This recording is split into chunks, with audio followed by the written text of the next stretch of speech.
Hey everybody, I'm back with part 2 of my gardening video. Since I've been in quarantine, it's been giving me a lot of time to do things that I didn't really have time for before.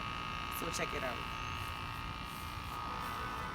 As you can see right here, this part of the garden is a lot more full than the rest of the garden. That's because we decided to expand the garden. These are fairly new. These on this side has been planted for over 30 days.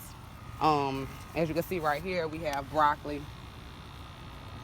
I had a bit of a problem with bugs eating the broccoli, so I bought some BT, which is like caterpillar and insect repel that's organic, that you could use for your plants that won't harm the plants and you can still eat and harvest your plants. So that was pretty cool. These are cantaloupes. They're actually about to blossom because you can see the vines coming off of them. On this side, we have squash. They are separated, but they're just so huge that they're just, look like they're together. But these are squash, and I actually have flowers blooming off them, which means squash is about to come off of them also. Here, I had collard greens, but my husband decided to clean the garden and scraped everything out of there, so I'm pretty much starting from scratch here. Here is lemon basil. That's been planted about a week.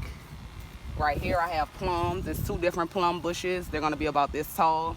Not going to get too big. These are cauliflowers. One of them is a transplant that was given to me from somebody else, but all of the rest I started from seeds. Nothing was started from a plant. Everything was started from seeds.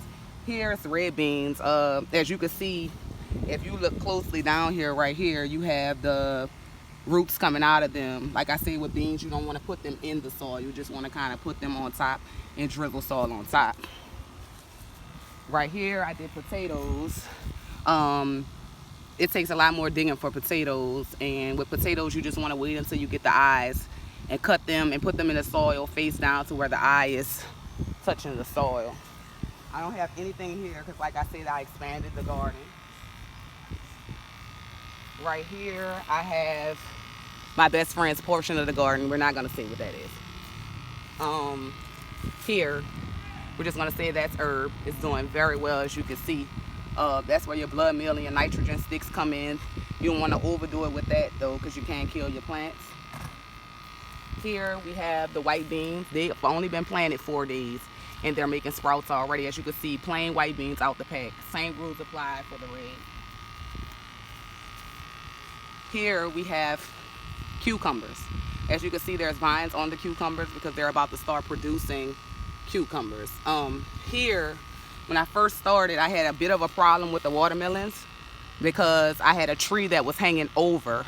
So I decided to cut the tree down. It's back there, as you can see. And since I did that, I have a lot more watermelons sprouting. As you can see, all of that is new watermelons. These were planted before, that's why they're bigger. Here we have corn, and they're actually starting to produce corn. As you can see, the inside of them have the little sprouts where the corn would be held. And here we have kale. The kale is beautiful. I'm really growing that for my bearded dragon. And here we have some other stuff. Growing. But that's part 1. I'll be back with part 2.